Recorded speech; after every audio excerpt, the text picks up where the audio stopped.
Okay, so this may help someone in the future.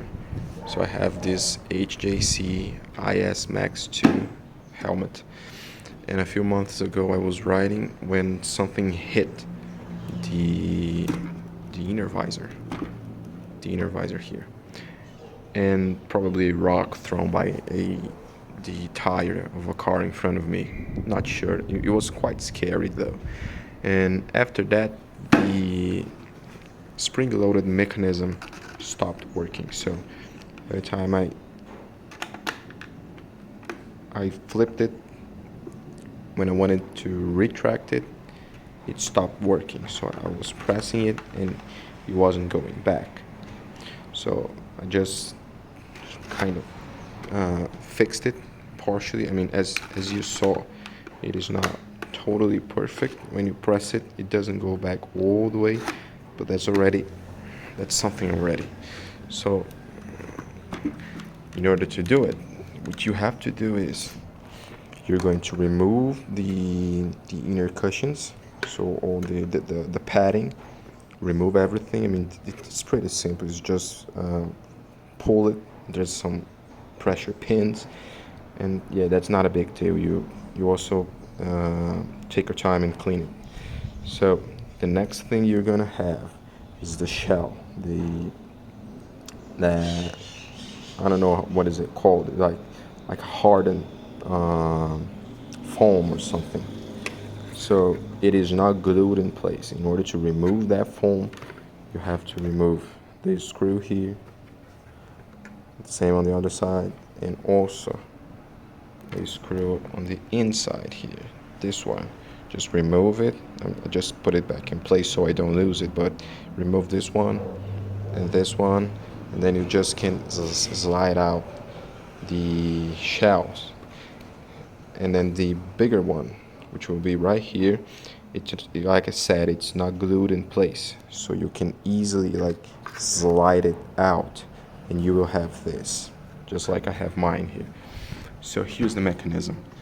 Basically, there are two screws in here, and in order to fix it, there's a spring that attaches on this side here, and the other part of the spring attaches right here.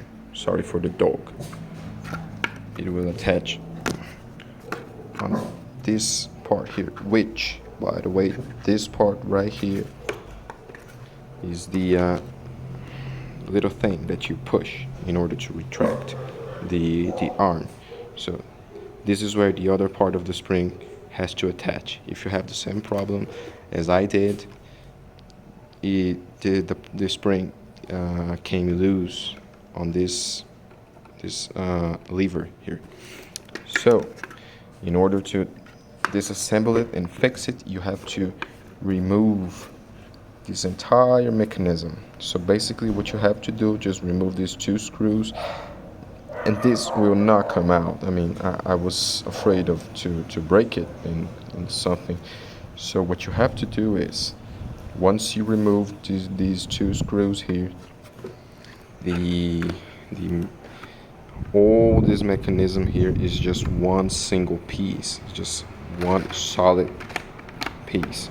So what you have to do right here, you can't see it, but there's like a latch, something like a latch. So what you have to do, you're going to pull it. Don't be scared. You're gonna grab it and pull it out. At the same time that you get some tool, some sort of like a small tool, and you try to pry it here, like something to pry it on, and then it'll slide all the way out. Like I said, you're gonna have to use some force, but you're not gonna break it. It's all right.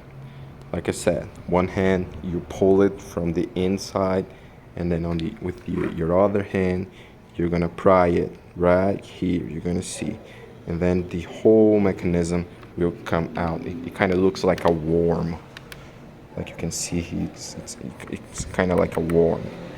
So the whole thing will come out. Then after that,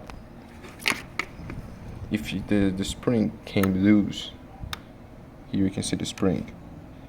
If it came loose, then one part of the spring is on this like a latch here, and then it goes on the inside all the way here. So you also have to disassemble this. You're gonna have to pry it after you remove the whole mechanism. You have to pry it right here to remove the button. So this button here is a spring loaded, right? So you have to remove it, and there's a pin and there's a spring which makes spring loaded. So this is where the other part of the spring mechanism attaches, on this pin, on this button right here. So you will also have to pry it out and disassemble it. Then after that, I mean, what you can also do is to just lubricate the mechanism. There's like a rack and pinion right here. You can also put some grease or something, not too much, some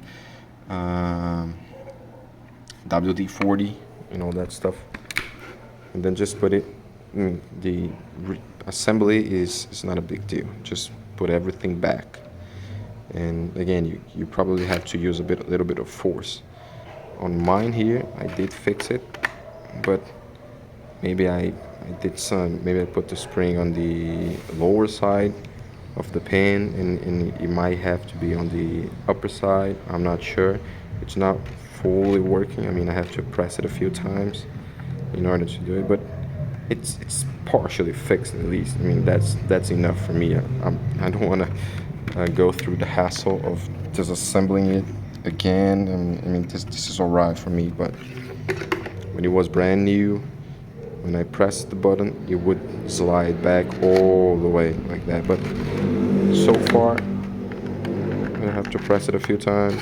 Not a problem. It's okay. So yeah, I hope it helped someone who had the same problem.